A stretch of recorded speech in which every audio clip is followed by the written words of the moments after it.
Assalamualaikum warahmatullahi wabarakatuh. Selamat pagi semuanya. Waalaikumsalam warahmatullahi wabarakatuh. Selamat pagi. Oke. Hari ini yang maju kelompok 4 ya.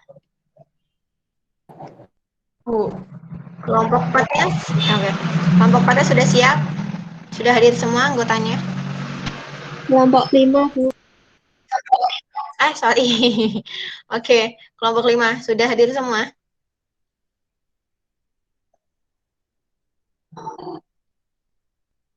Oke, mungkin salah satu anggota kelompoknya gitu ya, bisa sambil mempersiapkan PPT-nya ya. Langsung di-share screen aja. Silakan siapa?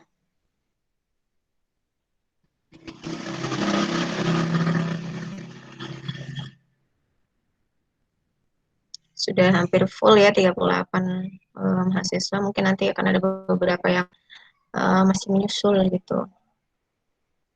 Kelompok 5, halo. Siapa kelompok 5?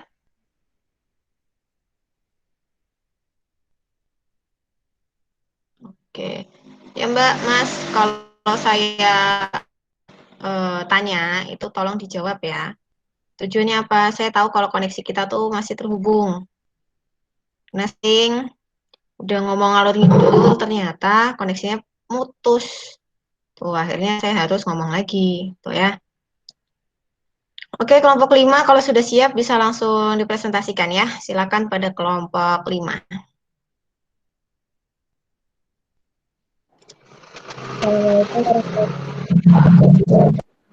Kami dari kelompok 5. Di sini kami akan mempresentasikan materi tentang PPN atau pajak pertambahan nilai. Sebelumnya saya perkenalkan kelompok saya terlebih dahulu. Saya sendiri Anissa Nurul Prayastiwi, lalu ada Niken Widyastuti, ada Elina Mirawati, dan Ninta Alafta Hamdi. Untuk materi yang pertama, tentang definisi PPN.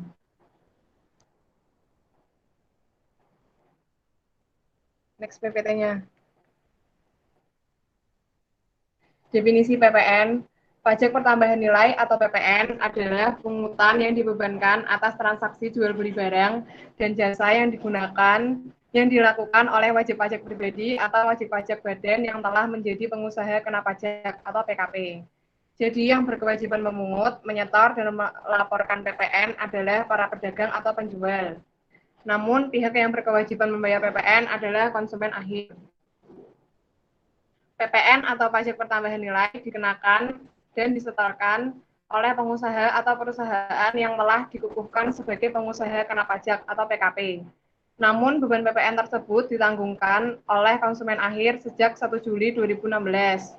PKP se-Indonesia wajib membuat faktur pajak elektronik atau e-faktur untuk menghindari penerbitan faktur pajak fiktif untuk mengenakan PPN kepada lawan transaksinya. Berikutnya ada dasar hukum PPN. Lanjut.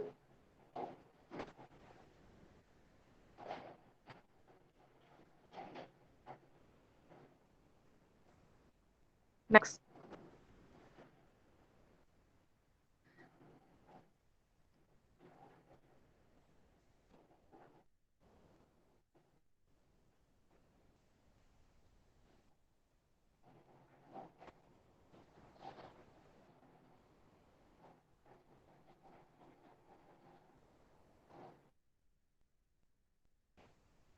PPT-nya next.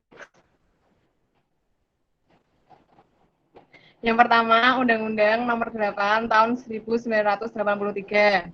Undang-Undang Nomor 8 Tahun 1983 tentang pajak tambahan nilai dan pajak penjualan atas barang mewah diciptakan untuk mengatur tentang PPN dan PPNBM dan disahkan pada 1 April 1985.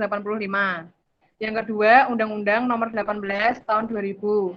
Setelah Undang-Undang Nomor 8 Tahun 1983, terdapat perubahan kedua, yaitu Undang-Undang Nomor 18 Tahun 2000 tentang perubahan kedua atas Undang-Undang Nomor 8 Tahun 1983 tentang pajak pertambahan nilai barang dan jasa dan pajak penjualan atas barang mewah.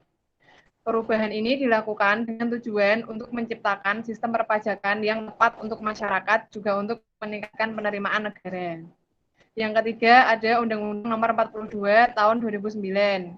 Perubahan ketiga adalah Undang-Undang Nomor 42 Tahun 2009 tentang pajak pertambahan nilai barang dan jasa dan pajak penjualan atas barang mewah. Untuk melengkapi kekurangan pada Undang-Undang PPN sebelumnya, Undang-Undang ini bertujuan memberikan keadilan hukum dan keamanan bagi negara dan masyarakat dengan sistem perpajakan yang jauh lebih sederhana. Sampai tahun 2018 ini, Undang-Undang Nomor 42 Tahun 2009 masih digunakan. Berikutnya akan dilanjutkan oleh Niken.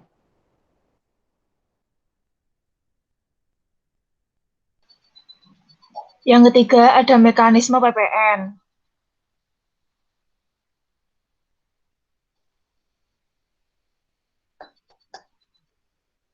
Pemungutan PPN.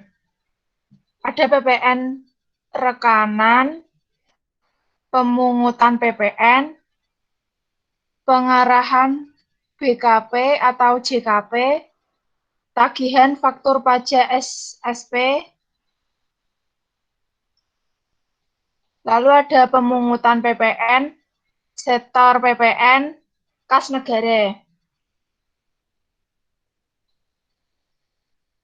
Yang pertama, PKP yang melakukan penyerahan BKP atau JKP wajib memungut PPN dan pembeli atau menerima BKP atau JKP yang bersangkutan sebesar 10% dari harga jual atau penggantian dan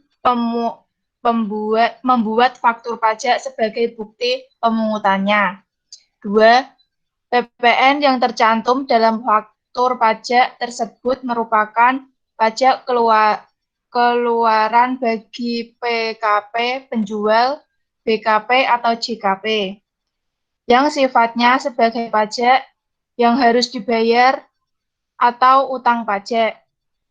Yang ketiga, pada waktu PKP di atas melakukan pembelian atau perolehan BKP atau JKP yang dikenakan PPN. PPN tersebut merupakan pajak masukan yang sifatnya sebagai pajak yang dibayar di muka sepanjang BKP atau JKP yang dibeli tersebut berhubungan langsung dengan kegiatan usahanya. 4. Untuk setiap masa pajak atau setiap bulan, apabila jumlah pajak keluaran lebih besar daripada pajak masukan, maka selisihnya harus disetor ke kas negara paling lama akhir bulan berikutnya setelah berakhirnya masa pajak dan sebelum surat pemberitahuan masa pajak bertambah nilai disampaikan. Dan sebaliknya, apabila jumlah pajak masuk lebih besar daripada pajak keluaran, maka selisih tersebut dapat dikompensasi ke masa pajak berikutnya. Restitusi hanya dapat diajukan pada akhir tahun buka hanya PKP yang disebutkan dalam pasal 9 ayat 4B Undang-Undang Nomor 42 Tahun 2009 saja yang dapat mengajukan restitusi untuk setiap masa pajak. Yang kelima, PKP di atas wajib penyampaian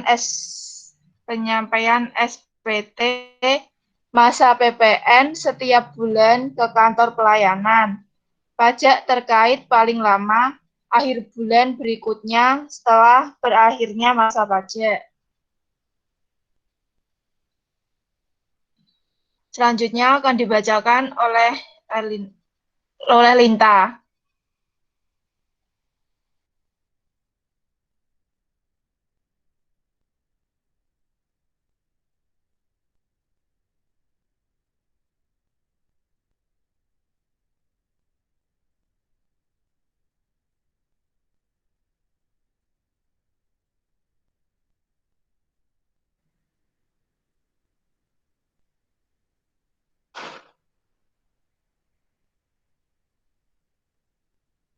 Nggak ada suaranya ya?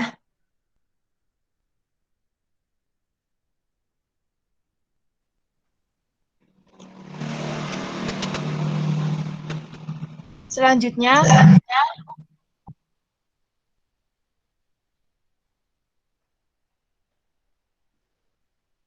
pajak tidak langsung. Beban pajak dipikul oleh konsumen akhir. Pengusaha akan menggeser beban pajak kepada pembeli sesuai dengan mata rantai produksi dan distribusi hingga ke konsumen akhir melalui pengenaan pajak secara bertingkat. Pengusaha menggeser beban pajaknya melalui pengkreditan pajak. 2. Pajak konsumsi pemikul. Beban pajak berakhir pada konsumen akhir. Yang ketiga, bersifat netral.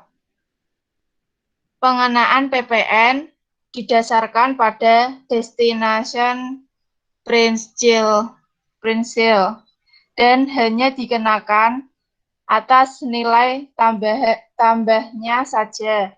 PPN dipungut di tempat barang atau jasa tersebut dikonsumsi. Pajak objektif. PPN hanya dikenakan bila terdapat faktor objektif, yaitu keadaan, peristiwa, atau perbuatan hukum yang dapat dikenai pajak. PPN akan mendahulukan objek baru, kemudian mencari subjeknya.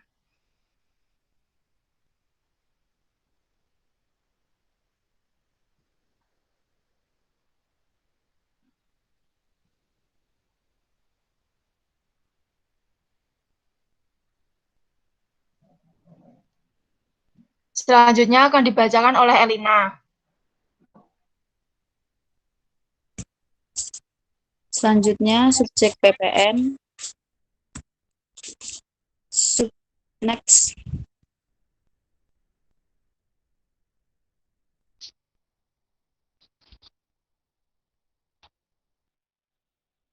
Subjek PPN dapat dibagi menjadi dua, yakni yang pertama, pengusaha kena pajak atau PKP, di mana PPN dipungut oleh PKP dalam hal, poin pertama, PKP melakukan penyerahan BKP, PKP melakukan penyerahan JKP.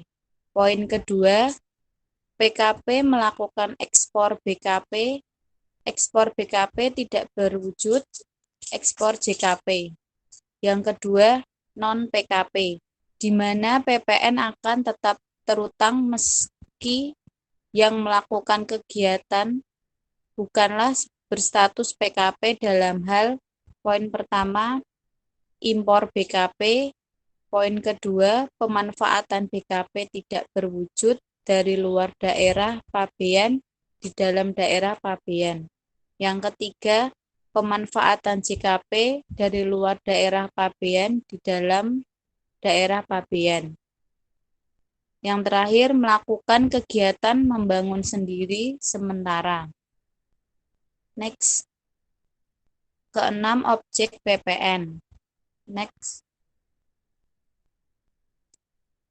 Barang atau jasa yang dikenakan pajak pertambahan nilai atau PPN. Yang pertama, penyerahan barang kena pajak atau BPK dan jasa kena pajak atau JKP di dalam daerah pabean yang dilakukan oleh pengusaha. Kedua, impor barang kena pajak.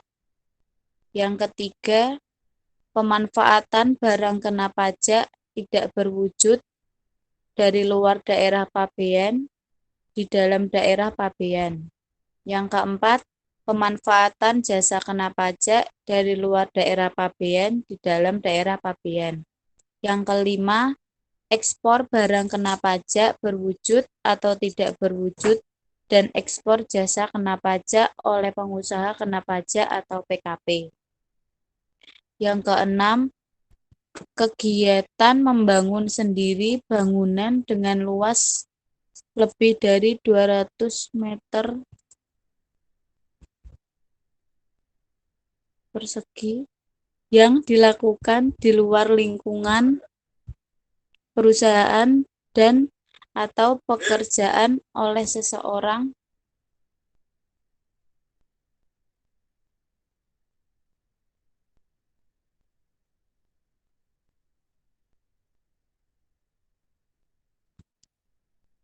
oleh orang pribadi atau badan yang hasilnya digunakan sendiri atau pihak lain.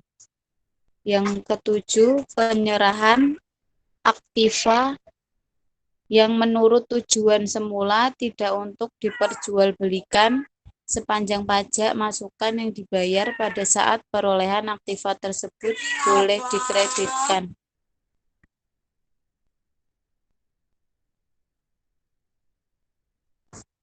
Next, barang atau jasa tidak dikenakan pajak pertambahan nilai atau PPN. Yang pertama, barang hasil pertambangan atau pengeboran minyak mentah, asbes, batu bara, gas bumi, dan lain-lain. Yang kedua, barang kebutuhan pokok, yaitu beras, jagung, susu, daging, kedelai, sayuran, dan lainnya.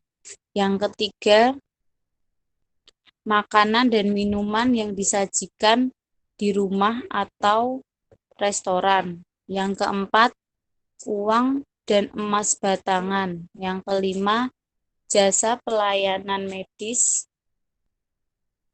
pelayanan sosial, jasa keuangan, asuransi pendidikan, dan sebagainya.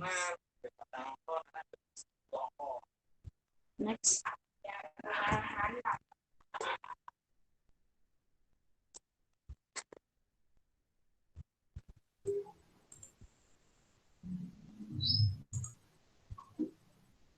Yang ketujuh, dasar pengenaan pajak PPN.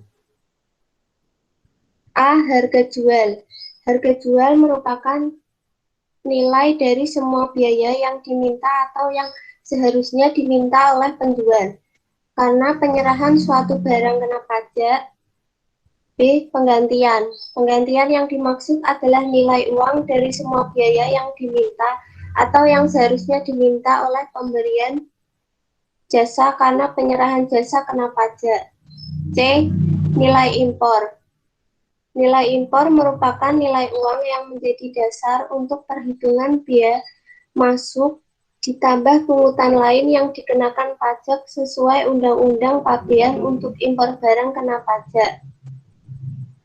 Nilai impor ini tidak termasuk PPN yang dipungut menurut UU PPN. D. Nilai ekspor. Nilai ekspor merupakan nilai uang atas semua biaya yang diminta atau seharusnya diminta oleh eksportir. E. Nilai lain. Nilai lain menjadi suatu nilai uang dipakai sebagai dasar pengenaan pajak atau DPP untuk penyerahan barang kena pajak atau jasa kena pajak yang telah diatur dalam UU PPN pasal 9 ayat 1. 8. Tarif PPN. Berdasarkan ketentuan pasal 7 Undang-Undang Nomor 42 Tahun 2009, berikut ini uraian tarif PPN di Indonesia. 1. Tarif PPN sebesar 10%. 2. Tarif PPN sebesar 0% dikenakan atas 1. Ekspor barang kena pajak berwujud. 2. Ekspor barang kena pajak tidak berwujud. 3. Ekspor jasa kena pajak. 3. Tarif PPN yang dimaksud pada poin pertama bisa saja berubah menjadi paling rendah 5% dan paling tinggi 15%, sebagaimana diatur dalam peraturan pemerintah. Pada umumnya, cara menghitung PPN adalah dengan mengalihkan tarif PPN dengan dasar pengenaan pajak atau DPP. Perhitungan PPN. Contoh 1, toko Samson menjual kulkas sebanyak 20 kulkas dengan Harga satuannya sebesar 6 juta. Lalu berapakah PPN terutang toko Samson yang wajib disetorkan? Jawab, total DPP atas penjualan 20 kulkas sama dengan 20 kali 6 juta sama dengan 120 juta. PPN sama dengan 10% dikali 120 juta sama dengan 12 juta. Jadi PPN terutang yang wajib disetorkan toko Samson adalah 12 juta. Contoh 2, PKP D melakukan ekspor BKP dengan nilai ekspor 25 juta. Maka PPN yang terutang adalah 0% dikali 25 juta sama dengan 0.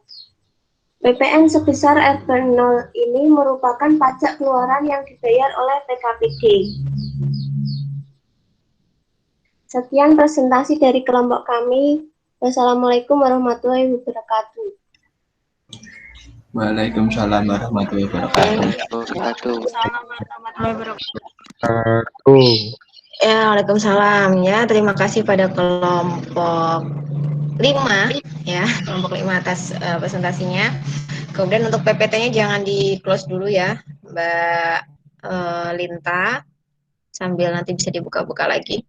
Oke, materi hari ini tuh tentang PPN, dan saya rasa di antara semua jenis pajak, Anda paling familiar atau paling sering dengar, mungkin baca juga itu adalah PPN.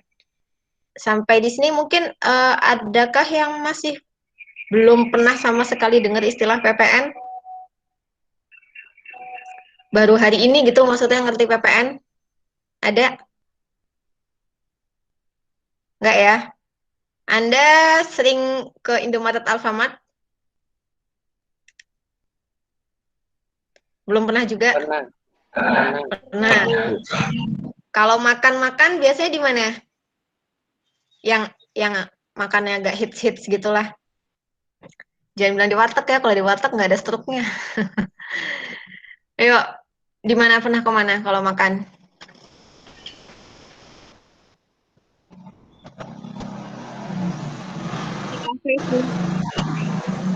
Kemana, Mbak? KFC, Bu. Cafe. Ya, soalnya depan kampus ya. KFC. Ketawa lagi.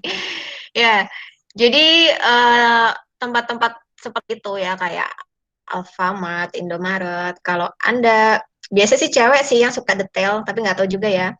Nah, saya orangnya detail. Kalau tiap terima struk belanja itu pasti saya cek lagi ya. Saya cek lagi barang-barang apa saja yang sudah saya beli, harganya plus ke harga akhir. Dan kalau Anda perhatikan di struk belanja dari Alfamart, Indomaret, itu pasti ada keterangan bahwa barang tersebut sudah termasuk PPN. Jadi berarti struk belanja itu menjadi bukti bagi si Indomaret atau Alfamart bahwa Indomaret dan Alfamart sudah memungut PPN dari setiap customer, dari setiap pembeli yang mampir ke Indomaret atau Alfamart. Gitu ya. Kenapa disebut PPN? Karena pajaknya ini menambah nilai atau menambah jumlahnya gitu ya. Nilai itu maksudnya jumlah dari barang itu. Bukan jumlah bukan quantity ya, tapi maksudnya harganya harusnya 100, tetapi konsumen itu bayarnya 100 ditambah PPN-nya ya, 100 ditambah 10%-nya berarti 10. Jadi untuk sekalian tarif ya, tarif PPN itu umumnya 10%, tetapi ada beberapa tarif-tarif khusus yang dia tidak menjadi 10% ya, ada yang 1%, kemudian ada yang sampai ke 0%. Oke. Kemudian tadi sudah dibahas ya, ada subjek, kemudian ada objek ya. Kalau objek berarti bendanya atau jenis-jenis barang atau jasa apa saja yang bisa dikenai dengan PPN. Kemudian kalau subjek itu subjek PPN juga dibagi menjadi dua ya, yaitu subjek pemungut dan subjek yang dipungut.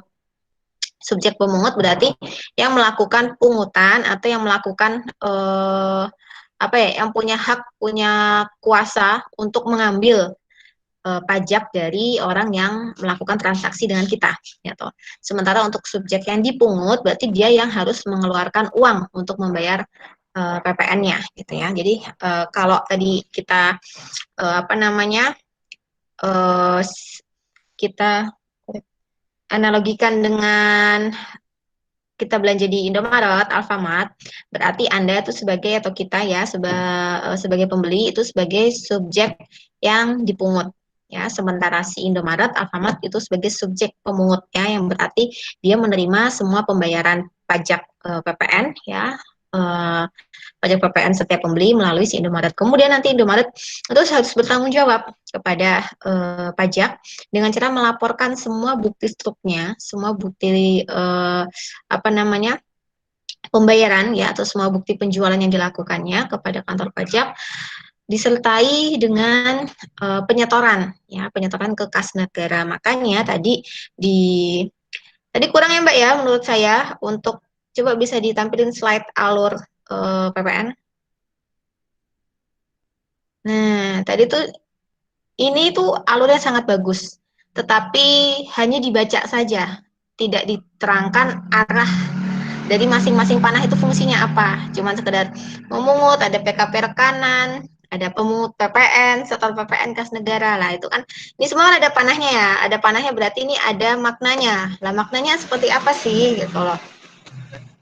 Benar nggak nih gambarnya gitu ya. PKP rekanan dan pemungut PPN. Jadi setiap pajak, tidak hanya PPN ya, setiap pajak itu pasti membutuhkan sedikitnya dua pihak untuk saling bertransaksi. Ya, pasti kalau nggak pihak pembeli ya pihak penjual. Penjual ini bisa penjualan barang, bisa penjualan jasa. Ya, jadi jangan jangan hanya diasumsikan penjual itu hanya menjual barang. Ya, orang yang melakukan transaksi jasa itu juga disebut penjual. Misalnya salon itu juga disebut penjual ya, karena penjual jasa salon. Jadi pemungut PPN itu berarti adalah subjek yang melakukan atau memiliki produk ya, bisa barang, bisa jasa yang akan dijual. Oke, itu bisa sambil dilihat ya yang di layar HP Anda. Kemudian ada PKP rekanan. Siapa sih PKP rekanan? Yaitu adalah pihak-pihak yang membeli atau memakai barang atau jasa dari pemungut PPN. Kalau kita ibaratkan tadi seperti contoh soal contoh yang tadi saya berikan, pemungut PPN itu berarti Indomaret, Alfamart, PKP rekanan berarti customer-nya ya, semuanya, semua pembeli. Sekarang kita baca. Pemungut PPN memungut PPN dari customer atau dari PKP rekanan. Kemudian PKP rekanan. Nah, di sini berarti salah nih panahnya nih. Penyerahan BKP JKP itu panahnya bukan dari PKP rekanan ke pemungut, tetapi dari pemungut ke PKP rekanan, ya. Karena si pemungut PPN ini dia menyerahkan barangnya, dia menyerahkan jasanya kepada pembeli, kepada si PKP rekanan, nanti si PKP rekanan yang menyerahkan pembayarannya, ya, yaitu PPN-nya. Oke, jadi PPN-nya dititipkan atau dibayarkan lewat pemungut, dan pemungutnya ini nanti yang wajib menyetorkan ke kas negara, gitu ya. Berarti salah nih alurnya. Jadi yang dari PKP rekanan ke pemungut itu adalah pembayaran pajak PPN.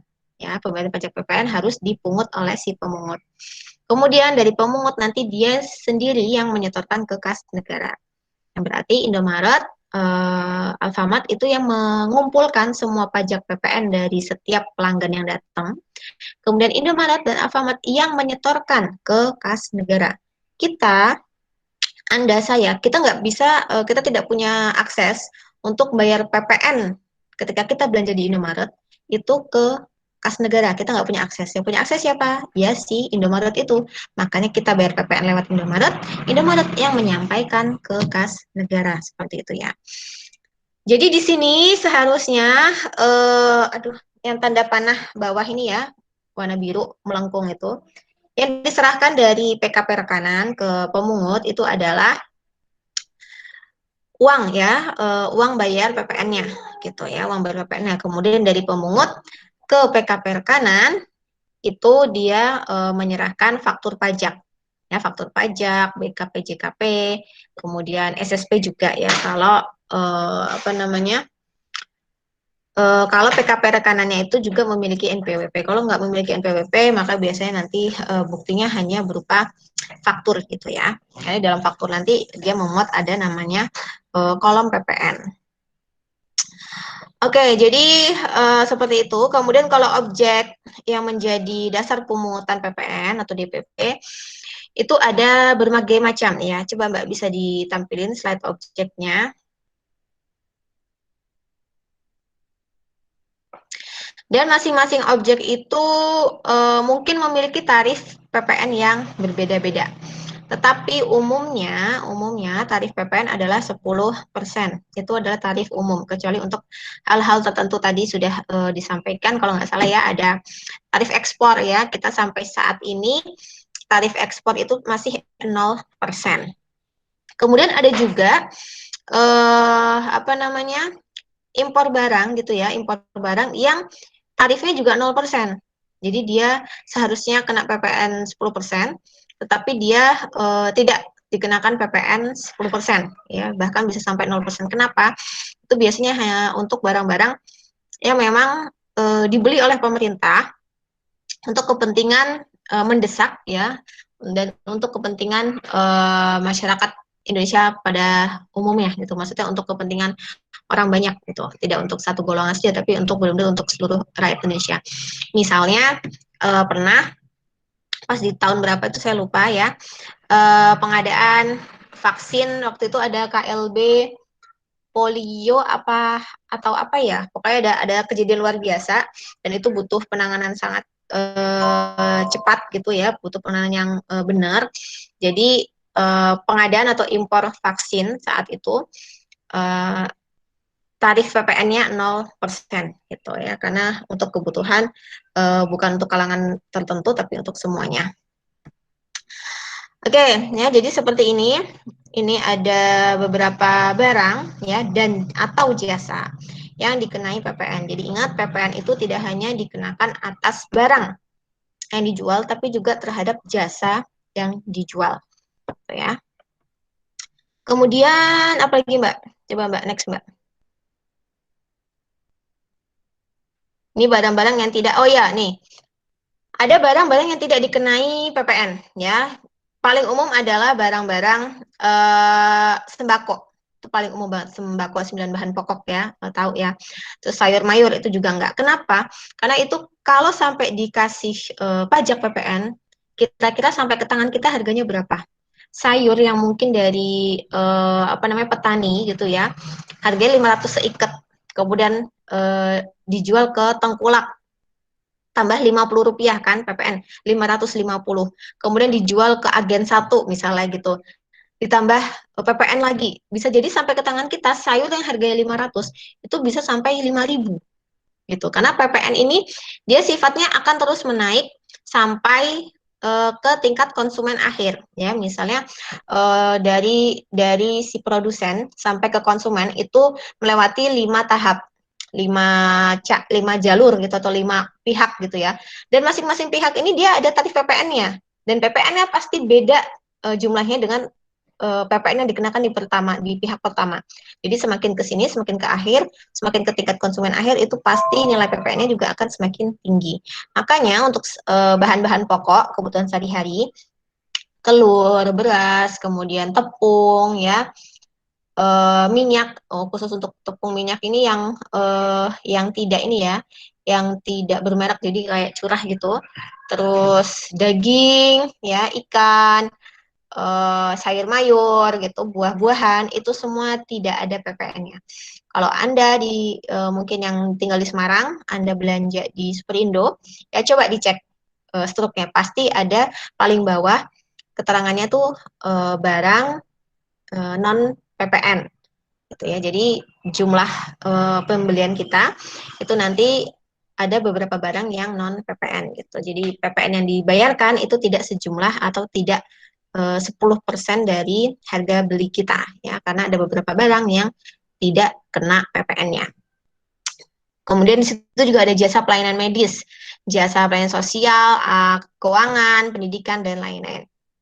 Sekarang kita bayangkan kalau seandainya kita mau nabung aja, tiap kali nabung kita dikenai PPN. Bayangkan berapa kita mau nabung malah kena PPN ya kan.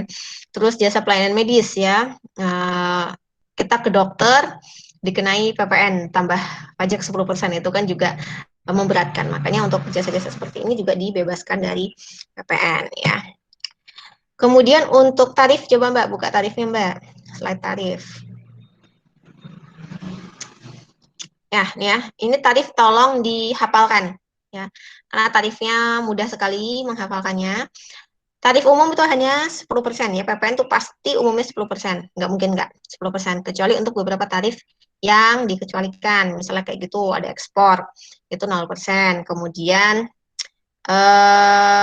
oke, tarif 10% itu bisa tambah jadi 15% atau bisa berkurang menjadi 5% ya, tergantung dari peraturan pemerintah. Berarti di sini konteksnya adalah tarif normal 10% itu bisa berubah ya jadi 15% atau 5% kalau pemerintah mengeluarkan peraturan khusus mengenai suatu hal. Misalnya nih ya, pemerintah menetapkan pokoknya semua penjual Apple tarif PPN-nya diganti 15%. Ya udah, berarti khusus untuk produk Apple PPN-nya 15% sendiri. Sementara untuk produk kayak Samsung, terus apa namanya, Oppo, Vivo dan lain-lain itu tarifnya normal 10%. Nah, ini contohnya ya. Jadi biar mudah. Kenapa ya? Karena pasti pemerintah punya pertimbangan tertentu sehingga bisa meninggikan tarif PPN atau menurunkan tarif PPN-nya. Oke, kemudian berikutnya kan contoh soal ya. Contoh soal nggak masalah sih. Ya, berarti itu saja tambahan dari saya. PPN ini adalah materi yang paling gampang, mudah dipahami ya. Kemudian minggu depan mungkin kita mulai agak lebih berpikir kritis ya, karena di situ ada yang namanya pajak masukan dan pajak keluaran terkait dengan PPN. Harapan saya sebelumnya Anda sudah belajar terlebih dahulu apa yang dimaksud pajak masukan dan pajak keluaran ya, karena nanti saya mau diskusi antara saya dengan Anda semua ya, antara saya dengan Anda semua. Oleh karena itu tolong kooperatifnya ya, tolong kooperatifnya jadikan diskusi menarik ya, jadikan diskusi itu asik ya. Dan kalau sama saya ya, khusus di kelas saya, dan ini memang saya terapkan di semua kelas saya, silahkan kita berpendapat sebebas-bebasnya ya, sesuai dengan konteks ya. Kalau sesuai dengan konteks berarti kalau kita bahas pajak ya tolong jawabannya juga tentang pajak, jangan ada jawab misalnya tentang sejarah gitu atau tentang geografi, kan nggak nyambung gitu ya. Jadi tolong silakan berpendapat dan pasti tidak saya salahkan ya. Kenapa? Karena kita sama-sama, baik saya maupun Anda, sama-sama menampung semua pendapat yang muncul, menampung semua jawaban yang muncul, dan kita sama-sama menganalisa mana sih jawaban yang paling baik, mana sih jawaban yang paling tepat gitu ya untuk pertanyaan atau topik diskusi yang akan saya berikan nantinya. Gitu, jadi saya harapkan kerjasamanya semuanya ya, dibuka mikrofonnya besok, jangan pelit-pelit suaranya. Oke, wassalamualaikum warahmatullahi wabarakatuh. Selamat pagi semuanya. Silahkan lanjutkan di sesi tanya jawab ya yang ada di e-learning. Terima kasih Bu. Ya. Terima kasih Bu. Terima kasih Bu.